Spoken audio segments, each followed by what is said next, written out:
Welcome back to JMC Live. We are covering the moral dilemma of sex education in America and across the world today. As we covered just a moment ago, children are having, girls are starting their teenagers. They're starting their periods, 8, 9, 10, 11 years old. They're having sex. They are being forced, depending on what kind of demographic area you're at, being forced to have to work again. It's almost kind of like it was back in the old days in America and England with, you know, the children labor camps and stuff. There's a lot of crazy stuff going on. They say it's happening more here in the United States than anywhere else, of girls having, they were talking about it in China and Singapore and Thailand. Yeah, but they're saying the majority of the cases are here in the United States. And the problem is they're blaming it on the food, they're blaming it on something in the water. Obesity. Obesity and all these other things. And I say that's possibly a small part of the factor, but whatever happened to self-control? Whatever happened to somebody standing up and actually saying, hey, we need to stop doing this. We need to, control ourselves. 1 Thessalonians 4:3 says, it's God's will that you be holy, that you should avoid sexual immorality. Proverbs 31:10, it says, a wife of noble character who can find? She is far worth more than rubies. And my question to you today is, why do we have to live in a society that is saying, all these sexual things are okay, this is how you're supposed to act, this is how you're supposed to be, this is what you're going to do. And I ask you this question today, why? We're taking your calls today. We want to know your opinion. If this phone does not ring, that means you think this is okay. 9-year-old girls can have sex. They can have sex with their friends, their 14-year-olds, and they can have sex with someone as old as me, and it's acceptable. If this phone does not ring, I'm thinking that the Christian society today doesn't care. This is just too taboo of a subject. You don't know how to deal with it, and you just don't know what to do. Well, I'm telling you today, the future is found through Jesus Christ. The future is, what you're supposed to be. Hebrews 13:4. Marriage should be honored by all, and the marriage bed kept pure. For God will judge the adulterer and all the sexual immoral. There's just so many different crazy things. We're going to go directly to San Francisco. And you want to bring that clock over here so I can watch it? We've been timing ourselves to make certain we can. Last week when we did Jeremy Reynolds' interview, we went right to the 10-minute point, so I'm trying not to do that this time. In San Francisco, Gregory Herrick is a UC Davis psychology professor. UC Davis is, south on Highway 80 past Vallejo and Fairfield, stuff like that. Big place. He was at a San Francisco federal court trial on the constitutionality of Proposition 8. And he says the vast majority of people are consistent in their sexual behavior, in their identity, and their attractions.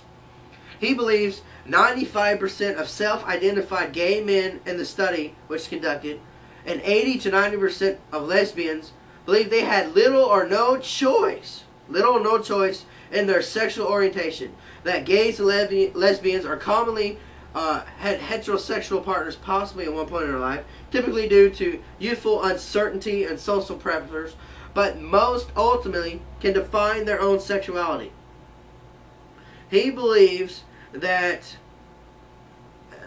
after you reach 16 to 21 years of age, and this is me paraphrasing what he's saying here, that after you have found yourself in this life, this walk that you're trying to be, after you finally reach this horizon in your life, you don't have a choice whether you are straight, gay, or bisexual, and that if you are one of these gay, bisexual activity, that's the way you are and you cannot change. And this is a psychologist And also, speaking on psychologists, there's a ruling, and I didn't pull it up, but I'm thinking about it right now. On top of this, there's a ruling that talks about, back in the day, if you were gay, homosexual, before bestiality, had sex with animals, you know, dead people, etc., and the list goes on, they considered it a mental illness. As of this year and late last year, if you do these activities, it's not a mental illness anymore.